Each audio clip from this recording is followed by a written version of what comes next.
শুভেন্দুদার লড়াই আমাদেরকে অনুপ্রাণিত করে। সেটা পশ্চিমবঙ্গ প্রদেশকে সোনার বাংলায় রূপান্তরিত করতে পারবে, এটা আমাদের দৃঢ় বিশ্বাস। মাননীয়া এবং মাননীয়ার ভাইপো যে সমূহ বিপদ, সেটা মাননীয়া বুঝতে পেরেছেন।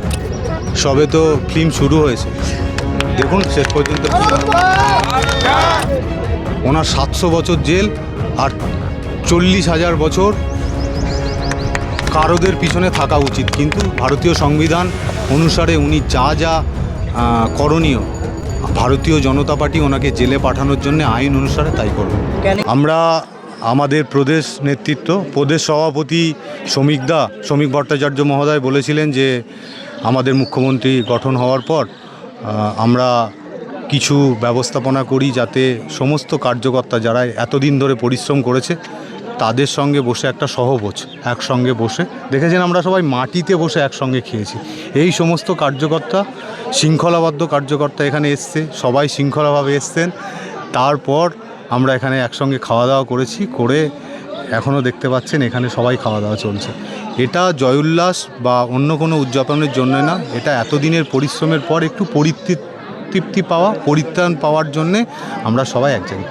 যেভাবে আজকে চটে বসে কর্মীদের সঙ্গে খাওয়া দাওয়া করলেন, এই অসীম সরকার কি অসীম সাপুই কি এইভাবেই থাকবে কর্মীদের সঙ্গে মিশে? হ্যাঁ, আমি মাটির মানুষ, এখান থেকে বড় হয়েছি। এই যে স্কুলটা, পাশের স্কুলটা, এই স্কুলে আমার বাবা স্কুল টিচার ছিলেন, তিনি প্রয়াত। আমি এই মাটির থেকেই বড় হয়েছি। এই মায়েরা, মাতৃশক্তি যারা আছে তারা ছোটোর থেকে আমাকে চেনে। আমি ঈশ্বর আশীর্বাদ করুক যাতে আমার পাটা মাটিতেই থাকে সারা জীবন কর্মীদের সঙ্গে। কালকে মুখ্যমন্ত্রী শপথ বাক্য পাঠ করার পরে আজকে দেখলাম সাধারণ মানুষের মধ্যে একেবারে সাধারণ মানুষের মতো মিশে গেছে, কি বলবেন? আমাদের কার্যকর্তা বা আমাদের পার্টির এটাই শৃঙ্খলা যে আমরা জনগণের সেবা করতে এসে যদি তাদের ওপর কর্তৃত্ব ফলায়, সেটা শোভনীয় নয়। নরেন্দ্র মোদীজি আপনারা দেখেছেন সমস্ত বঙ্গবাসীর সামনে চরম শিখরে তার ক্ষমতা থাকার পরও তিনি নতজানু হয়ে বঙ্গবাসীর কাছে প্রণাম করেছেন।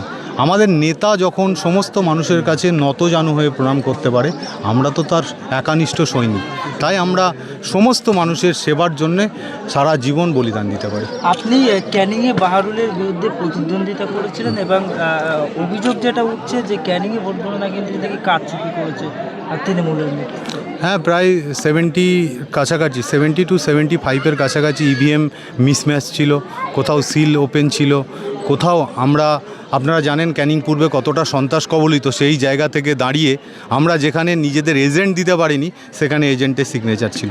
আমরা কোর্টে অ্যাপ্লাই করেছি, নির্বাচন কমিশনেও অবজেকশন জানিয়েছি, তারপর দেখা যাক। পুনরায় নির্বাচন হওয়ার কি কোনো সম্ভাবনা? সেটা তো বিচারাধীন বিষয়ে কিছু বলতে পারবো না, এটা ইলেকশন কমিশন বলতে পারে। আজকে জেলা সাংগঠনিক জেলা সভাপতি আসলেন আপনার সহভোজে, এসে আপনার আছে কাঁধে হাত রেখে বললেন সাবাস, কি বলবেন?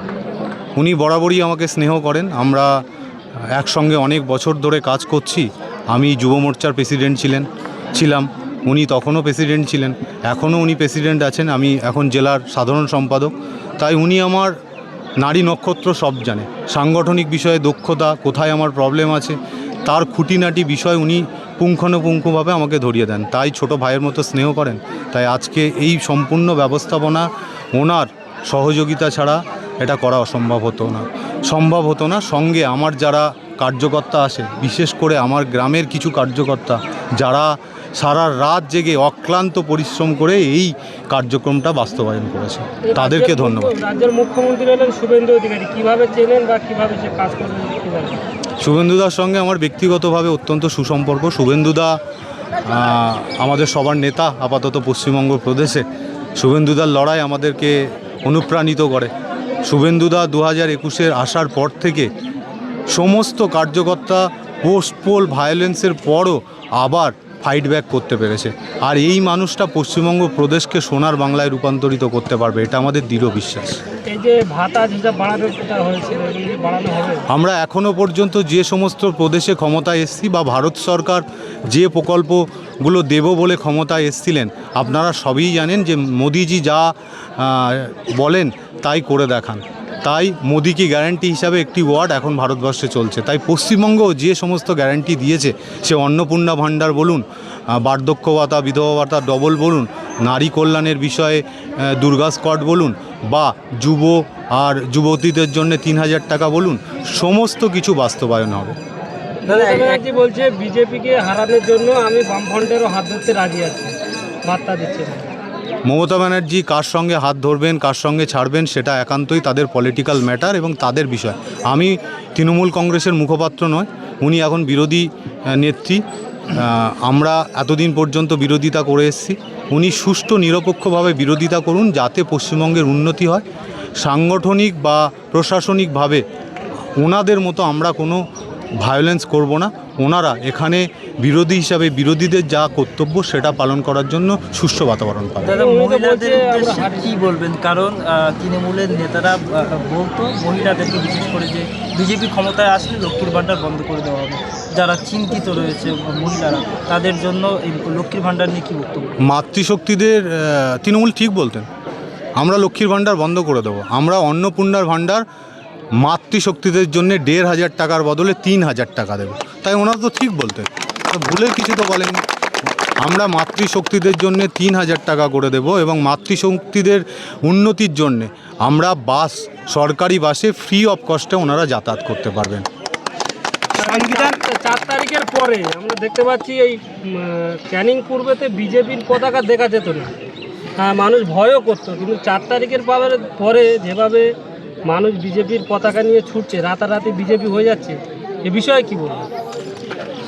দল সবাই আসতে পারেন, কিন্তু প্রদেশ সভাপতি সম্মানীয় শ্রমিক দা, জেলা প্রেসিডেন্ট আপনাদের সামনে একটু আগে বলে গেছেন, উৎপল দা সুনির্দিষ্টভাবে বলে গেছেন যে আমরা যারা আমাদের উপরে অত্যাচার করেছিলেন 21শে পোস্টপোল ভায়োলেন্সে, যারা দুর্নীতির সঙ্গে যুক্ত, তারা কোনোভাবেই ভারতীয় জনতা পার্টিতে জায়গা পাবেন না।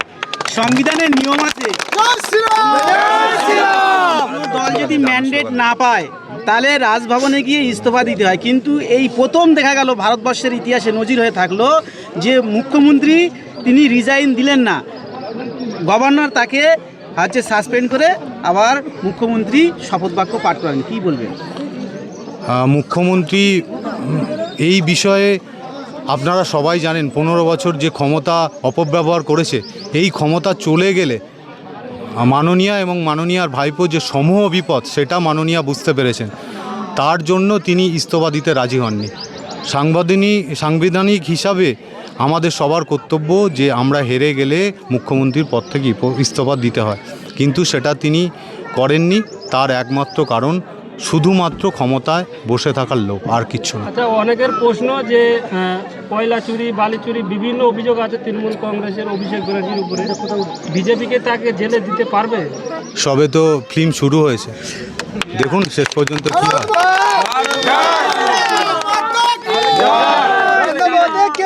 ঘরের ছেলে পাড়ার ছেলে অসীম সাবই জিন্দাবাদ, ঘরের ছেলে পাড়ার ছেলে অসীম সাবই জিন্দাবাদ। অভিষেক ব্যানার্জি কি জেলে যাবে, এটা নিশ্চিত বলতে পারে মানুষ? এটা সময়ই বলবে, কিন্তু তথ্য অনুসারে উনি যা দুর্নীতি করেছেন, ওনার 700 বছর জেল আর 40,000 বছর কারোদের পিছনে থাকা উচিত। কিন্তু ভারতীয় সংবিধান অনুসারে উনি যা যা করণীয়, ভারতীয় জনতা পার্টি ওনাকে জেলে পাঠানোর জন্য আইন অনুসারে তাই করবে। ক্যানিং পূর্বের যারা সাধারণ মানুষ রয়েছে তাদের উদ্দেশ্যে কি বার্তা দেবেন? কারণ এই মুহূর্তে সাধারণ মানুষেরা, ক্যানিং পূর্বের মানুষেরা বিজেপির নেতৃত্বদের দিকে তাকিয়ে আছে। সাধারণ মানুষদের দুটো বিষয় বলার, আপনারা যারা ভারতীয় জনতা পার্টিকে সমর্থন করেছেন, যারা সমর্থন করেননি, সবাইয়ের উদ্দেশ্যে একটাই বার্তা, নিজেদের শান্তি শৃঙ্খলা বজায় রাখুন। ভারতীয় জনতা পার্টি আপনাদের পাশে আছে। আপনাদের বিকাশ, আপনাদের উন্নতি, আপনাদের স্বাস্থ্য, সমস্ত কিছু বিষয়ে ভারতীয় জনতা পার্টি খেয়াল রাখবে। যেহেতু আমরা এই পশ্চিমবঙ্গে ক্ষমতায় এসেছি, তাই আপনারা শান্তিতে এখানে বসবাস করতে পারবেন।